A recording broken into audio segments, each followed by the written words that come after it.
In his book 1984, the English novelist George Orwell portrays directly certain aspects of this historical structure.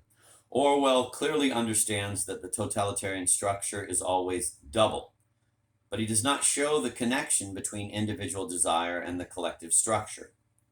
We sometimes get the impression from his books that the quote system, end of quote, has been imposed from the outside on the innocent masses.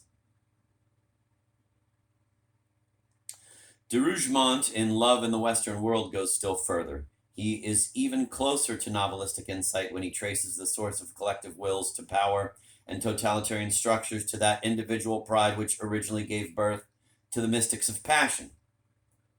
Quote, unmistakably, when rival wills to power confront one another, and there were already several totalitarian states,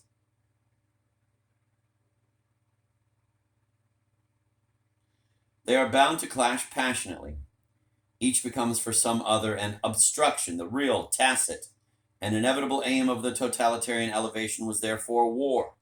And war means death.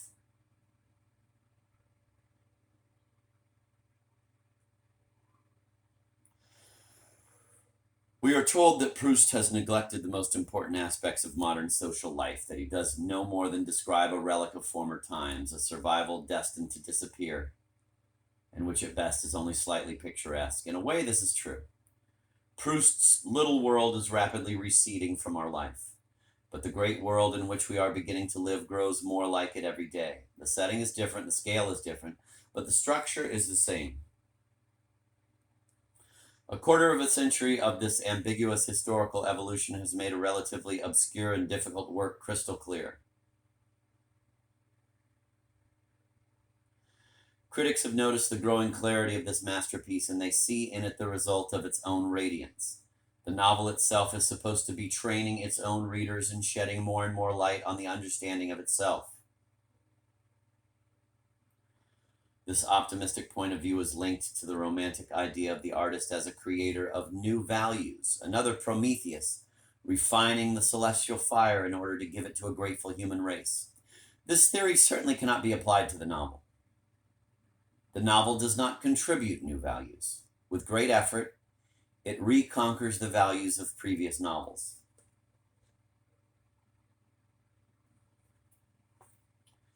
Remembrance of things past no longer seems obscure, but it is not necessarily better understood.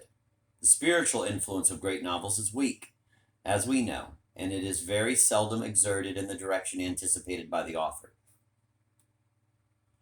The reader projects into the work the same meanings he already projects into the world.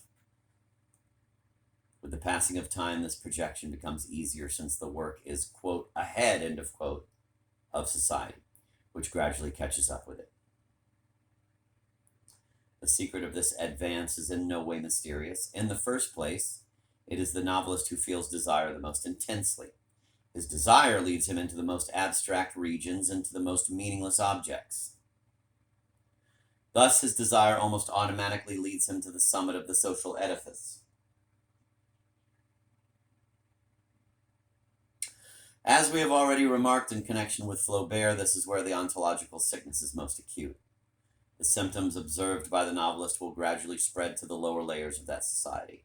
The metaphysical situations portrayed in the novel will become familiar to a great number of readers.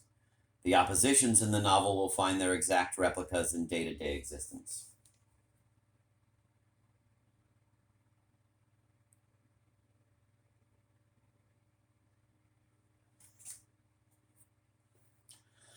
The novelist who reveals the desire of the social elite is almost always prophetic. He is describing intersubjective structures that will gradually become banal. What is true of Proust is also true of other novelists. Almost all the great novelists yield to the temptation of an aristocratic background. In all of Stendhal's novels, there is a double movement from the provinces to the capital and from middle-class life to fashionable life. Don Quixote's adventures gradually lead him toward the aristocracy.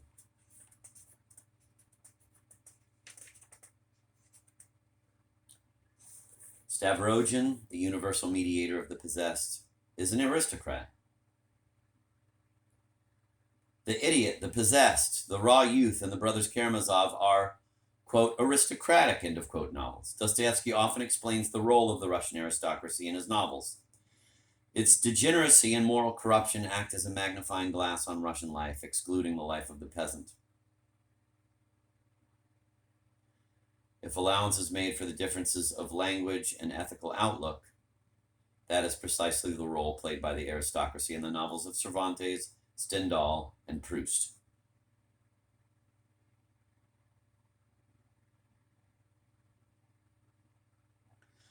The great novels end in the sterile abstraction of high society because the whole society gradually tends toward that abstraction. Such diverse minds as Paul Valéry and Jean-Paul Sartre have criticized Proust for the frivolity of his book. Everyone says that he does not understand France, that he confuses it with the Faubourg Saint-Germain. We must agree with the critics, but in this brilliant confusion lies one of the great secrets of Proust's creation.